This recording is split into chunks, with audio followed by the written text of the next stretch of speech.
Hey, salut, vous vous souvenez de moi? Ça fait quasi 8 mois que j'ai rien foutu. C'est bon, vous me remettez? Bien, bonjour à toutes et à tous, et bon retour parmi nous, et bienvenue pour cette nouvelle vidéo, ce nouveau concept. Car oui, aujourd'hui vous l'aurez remarqué au titre, on va parler d'une série en un minimum de temps. Alors préparez-vous pour le résumé express de Game of Thrones.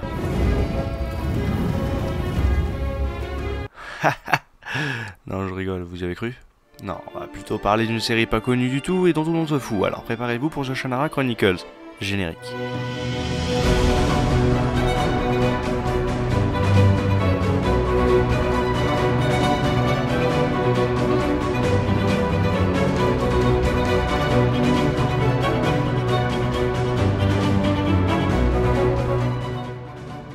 Bon alors, The Shannara Chronicles, ou les chroniques de Shannara pour les non-anglophones, est une série américaine adaptée d'une série de bouquins nommée Shannara, et plus précisément du tome Les Pierres Elfiques de Shannara.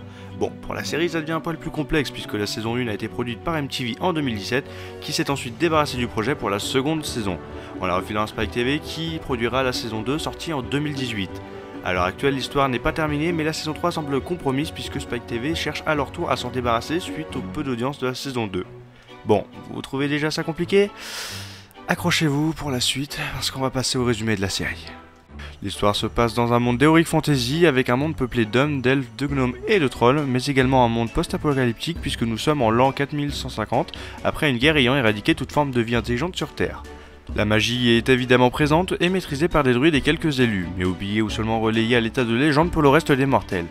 Une guerre entre les différentes espèces a ensuite éclaté et est censée être terminée depuis quelques années, mais on sent très rapidement que tout le monde est à cran et que ça peut péter à tout moment. Maintenant que le décor est planté, laissez-moi vous raconter une petite histoire. On débute donc l'histoire sur une elfe qui se trouve être la princesse. Elle est nommée Amberly et comme il faut bien véhiculer un cliché, elle ne veut absolument pas devenir une princesse modèle et gouverner. Non, elle préférera l'aventure et participera donc à une course ultra violente dans laquelle les participants n'ont aucune règle. La seule règle est d'arriver à la fin. Tout ça en ayant les yeux bandés et les mains liées. Ouais, je sais, on dirait un synopsis à la 50 nuances degrés.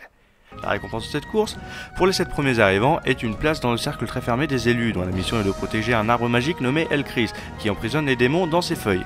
Je vous avais prévenu qu'il fallait s'accrocher, mais attendez, c'est pas fini. Car l'arbre se meurt et les feuilles qui n'avaient absolument pas bougé depuis des centaines d'années se mettent à tomber les unes après les autres, libérant à chaque fois un nouveau démon, dont le premier, leur roi, un ancien druide du nom de Dagnamor, corrompu par la magie noire. D'ailleurs, entre nous, vous trouvez pas qu'il a une sale gueule lui? Non? Bon, je ne l'ai pas précisé, mais la princesse gagne évidemment une place, et qui plus est la dernière des 7, avec une petite scène de baston à quelques mètres de l'arrivée, histoire de faire un petit peu monter le suspense. Elle a alors le droit d'en rentrer en contact physique avec l'arbre sacré lors d'une cérémonie d'investiture, et hop, petite vision de l'avenir, ou qu'est-ce que c'est qu'on comprend pas bien ce qui se passe, mais qui nous refile juste une petite crise d'épilepsie. Bon, le point positif, c'est qu'Amberly aussi est victime de cette crise et s'évanouit dans la foulée. On nous présente ensuite un second personnage, qui sera d'ailleurs le héros de l'histoire, un certain Will, mi-homme, mi-elfe. Il essaie de sauver sa mère gravement malade, n'y parvient pas, et décide d'abandonner la seule personne pouvant encore prendre soin de lui, son oncle. Sa destination est un lieu où il pourra y apprendre les techniques du guérisseur afin de pouvoir sauver ses prochains proches malades.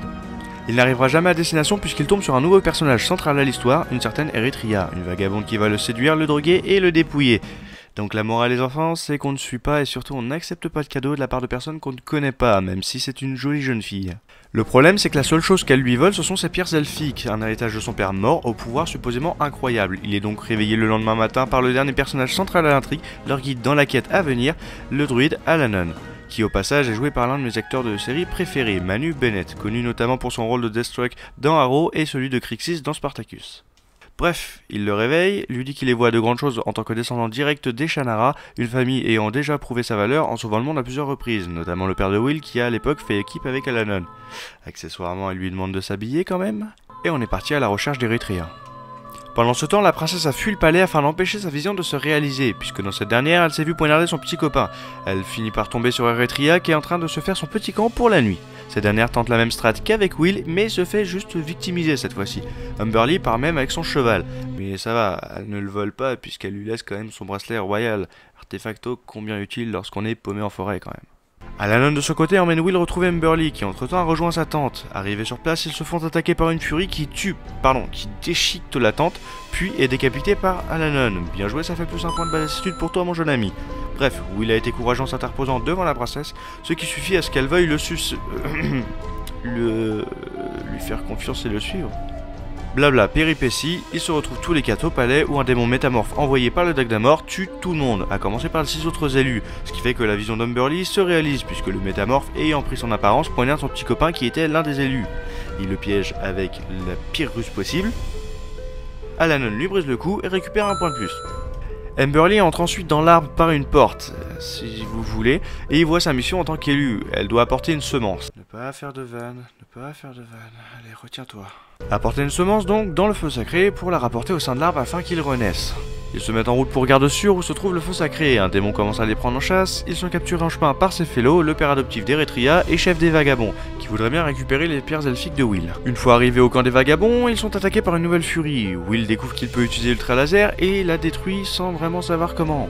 Ils s'échappent en embarquant Céphélo dans leur quête. Ils se réfugieront plus tard dans une forteresse, où ils sont une nouvelle fois pris au piège par un nouveau psychopathe. Le démon qui les pourchasse toujours débarque dans la forteresse alors que nos héros sont en pleine évasion, et il tue tout ce qu'il peut choper. Nos héros se retrouvent au bord d'un précipice, et sont trahis par Céphélo qui veut absolument sauver sa vie en coupant le câble, empêchant quiconque de passer le ravin. Seul moyen de sortir de la forteresse et d'échapper au démon. Umberlee, Eretria, Will et le démon déjà accrochés au câble tombent dans le trou. Pendant ce temps-là, à Arborlon, le palais elfique, il se trouve que le métamorphe n'était en fait pas mort, et tue encore plus de monde. Et cette fois-ci, il arrive même à tuer le roi, et prendre sa place pour contrôler son fils Arion afin qu'il parte à la recherche d'une épée magique permettant a priori de tuer le Dagdamor. Sauf qu'en fait, cette épée, c'est celle du roi des démons. Et qu'en essayant d'aller l'assassiner sur ses terres, il va juste lui apporter l'épée et se faire planter de manière assez lamentable. Game over pour lui donc, mais GG wellplay quand même. Allez, protagoniste suivant. Bon, pour nos héros tombés dans le ravin, il se trouve que le scénario fait bien les choses, puisqu'ils sont tous tombés dans l'eau, excepté le démon qui est éclaté sur un rocher. Après une petite sieste donc, il se réveille où Will séparé des 2 femmes. Il se trouve qu'ils sont tout de suite pris en chasse par des chasseurs d'elfes. Blabla scénario, ils se rejoignent, ils sont sur le point d'échapper aux chasseurs lorsque Eretria se fait planter. Ne pas faire de vanne. Par une flèche. Will et Umberlee se battent, Eretria, inconsciente, est embarquée par les chasseurs. Elle est ensuite vendue à un chef de colonie humaine, colonie a priori parfaite.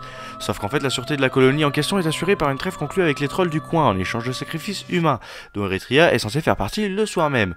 Ses amis la retrouvent, la sauvent et s'enfuient, laissant la colonie se faire défoncer par les trolls pas contents de ne pas avoir été payés. Pendant ce temps, à Arborlon, un jeune elfe torturé du nom de Bundle arrive au palais.